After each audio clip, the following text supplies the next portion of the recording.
My office is constantly changing, and so is the gear that I use. But one thing that hasn't changed is this, my studio sit-down camera setup, which looks absolutely stupid, but it just works. It solves all of my problems. Let me show you how it works.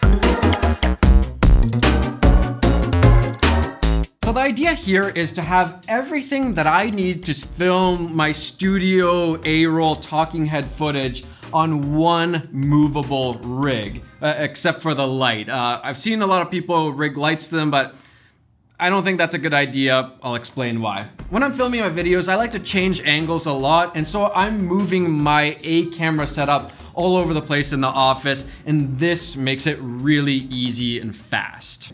So first off, we just have like a really basic tripod. There's nothing fancy about this tripod. It's just a tripod I bought a really long time ago. It's a Manfrotto something. GX90. Oh, it's actually a. Oh, it's the 504 HD. That's the 5. No, that's just. That's the head. Yeah, it's fine. Any tripod will do, but I think you do want it to be a little bit beefier. You don't want it to be super lightweight like this tripod is great from Peak Design, but it's a little bit too lightweight. I think it would just kind of topple over. So you do want a little bit of, you know, weight to it. Thick boy. A little thickness.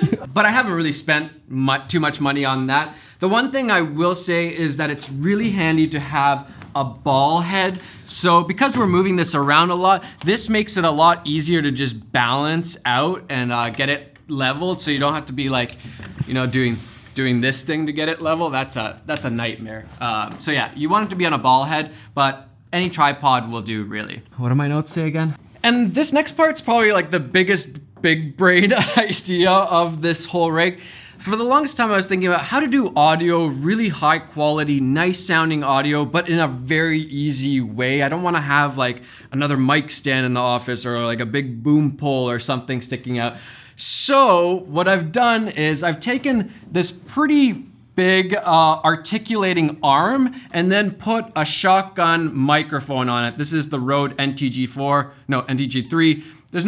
I'm not married to this. I just bought it a long time ago. It's high quality. It's great. But the real ingenious move here is I'm not using the handle of the tripod for anything really. So I actually use that as kind of like an extension to this articulating arm. So it's getting us, you know, a little bit further, and then the articulating arm gets us really far. So I can get like a pretty good like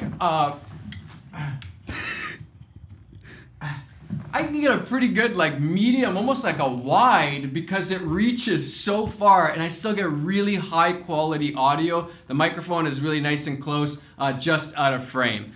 I don't say it often, but I think I'm a genius for it's so stupid and it looks dumb, but it just works so well. Like I can adjust this to kind of anywhere I need. I have really good reach, and the best part is, you know, gonna move it over here, you know, gonna move it over here, and it's always. What about over there? I can do that too. Like, I'm over here. Done. I'm set up. I'm good to go. So this is probably the most ingenious part of this whole rig, but it's also the part that looks kind of the dumbest, I would say. Would you agree with that? Yes. It's pretty dumb looking. It's kind of cool. It's like gearhead. I mean, you can pack it up really easy, and then like, you know. And then we have the camera here. I'm usually putting either the FX3 or the C500 Mark II. For the biggest reason is to have XLR mic input, so I just have it straight in here. It just makes it so much faster and easier. But you could obviously use any camera. I do like to have a few rigging points. So the FX3 is small and light and just easy to use, but it also has some nice rigging points, nice quarter 20s, these are called, right? And yeah, the XLR just to get that high quality audio. And then for the lens, I'm usually on either the 16-35, the 24mm, or a 35mm. So this is what the 35mm would look like. I'm at f1.2, so we got some really nice shallow depth of field. I'm gonna show you guys some different setups with different focal lengths and just some different locations inside the office. And while you guys are checking these out, One of my favorite filmmaker companies just got a huge upgrade. Are you tired of having multiple subscriptions to multiple platforms like everybody else? By the way, this 24mm, you can kind of get this like medium nice, and then you can just digital zoom in and get a nice close-up. That's pretty cool too. Artlist is now not just the most affordable place to get music for your videos. I think it's like $9.99 for creators like us per month and $16.60 for client work. Also, you get 2 free months with the link down below. But now for $29.99, you can also get unlimited access to Artlist footage. With the new Artlist Max bundle, you not only get high quality music and sound effects, but you also get footage and plugins and all of this other stuff. Basically a one-stop shop for all of your filmmaker needs. It honestly feels like a little bit of a disservice to call this stock footage because the quality is so good, and it's not just random clips put together in this library. You literally get scenes, full scenes filmed for you that you can use to tell your stories and to make your client videos and all of that stuff. Find your songs, find your footage, find the sound effects, download them, drop them into your timeline, and tell your story. Just like my camera rig here, Artlist is trying to take away all the friction of making videos, a one-stop shop for all of your filmmaker needs, which means you only need one affordable subscription. I very much appreciate when companies just make my work easier for me. And if you want 2 free months, use the link down below. Well done, Artlist, and thank you so much for sponsoring this video. Now I'm curious, what focal length did you like the best? The 24mm f1.4 would be my favorite. I feel like it's the right amount of like, it's wide and it kind of feels like you're there with me instead of you, like put it to 35. 35 is already feeling like you're kind of like looking from far away, whereas put it to 24. 25, we're having a conversation, and I went to 16. 24, we're having a conversation now. It feels more, more intimate. And so for me, 24, f1.4, you get that really nice shallow depth of field in the background, which makes the background nice and soft, and you appear really sharp and, in focus. It's easy to just focus on you. On top of that, I like to put a black satin filter. I think this is just a half. Yeah, I always use the half. So it's just like a little bit of getting rid of the digital harsh look. Just makes things look a little bit more organic and soft and blooms the highlights just a tad. I like the look a lot. And then I think this is actually more important than I always give it credit.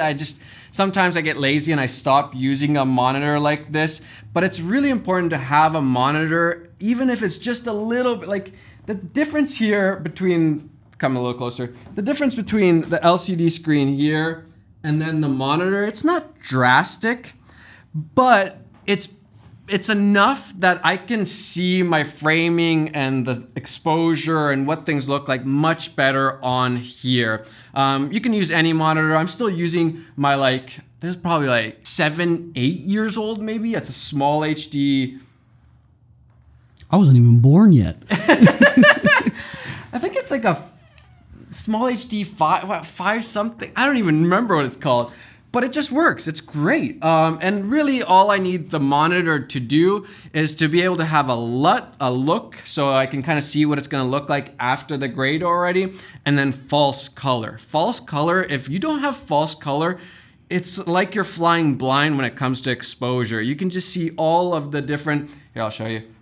You can see all of the different exposure values. Look, that sign up there, it's blowing out. There's parts of, Isaac's jacket here, my sweater that are too dark. There's no exposure there. And then, my face, that's perfectly lit because I can see it right there. It's in the 60 zone right there. So false color, it's a must. If you don't know how to use it or don't understand it, watch a video. Because I'm not going to tell you. I'm not, exactly, I'm a tutorial What do you channel, want from me? You think I'm going to teach you that? It's literally learn, make, repeat on your own. You never know. You never see the fine print. It's learn, make, repeat on your own. And then another stupid thing, which I've already been kind of referencing, and I'm actually kind of cheating with it right now, is my notes. So I script out, at least in bullet point form, every single video of mine. pretty much every single video. There's very few. I'd say there's probably like 5 videos on the whole channel that I just like winged. And so then I take my iPhone, I do all my notes on Apple Notes, and then I have my iPhone here, and I have my bullet point notes for that video. So it just makes it really fast to film my A-roll, but it also keeps me from rambling too much or going off point too much, and just keeps me focused. And this is a really low-tech solution. It's just like a Gorilla Pod type mount with a phone mount on it, and that's it. You can kind of move it around, but I just have it there, done. And that's actually an upgrade. I used to use like a bike phone mount thing, and I would just clip it onto the side there. So this is a lot better. This is an upgrade. We've upgraded things, Isaac. Yeah, we're moving on up. Funny enough, that's pretty much the only thing that I've changed in the last like 5 years.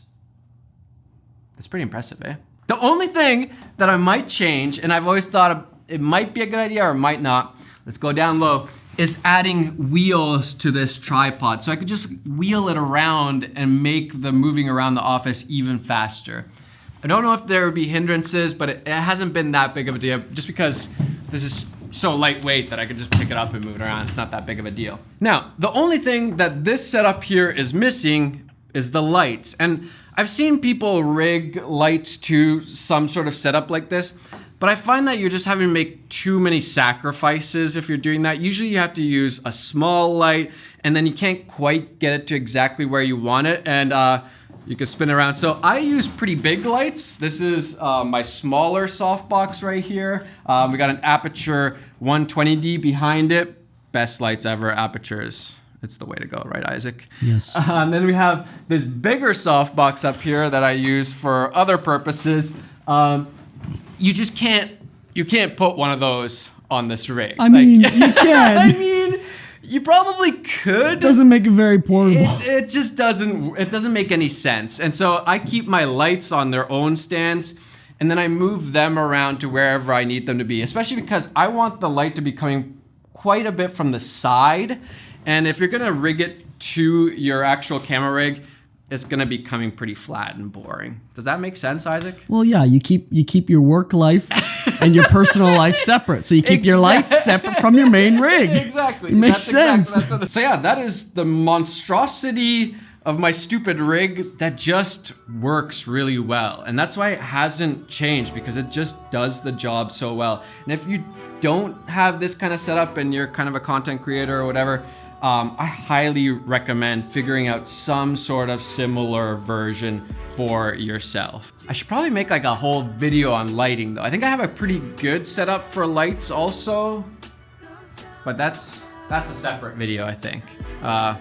Yeah. The whole point of this rig is to make the friction from coming up with an idea and scripting out something and then filming it as minimal as possible. But also for it to not take up a bunch of space in my office and for it to always be in the way. I can easily just pack this up, put it to the side, or just leave it up because it doesn't actually take up that big of a footprint. This has been massively helpful for me as kind of a solo filmmaker, and especially filming myself like this. But I could also see this being really useful for all of the interviews that you will inevitably film. All filmmakers film interviews.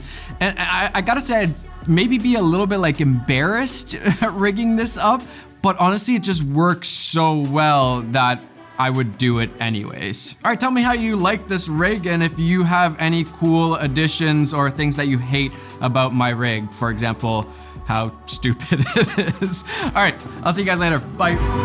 Get it together, Isaac. Get it together. Sorry. You're literally making me stand up like this. That's for the bloopers at the end. Yeah. All right, let's go ahead.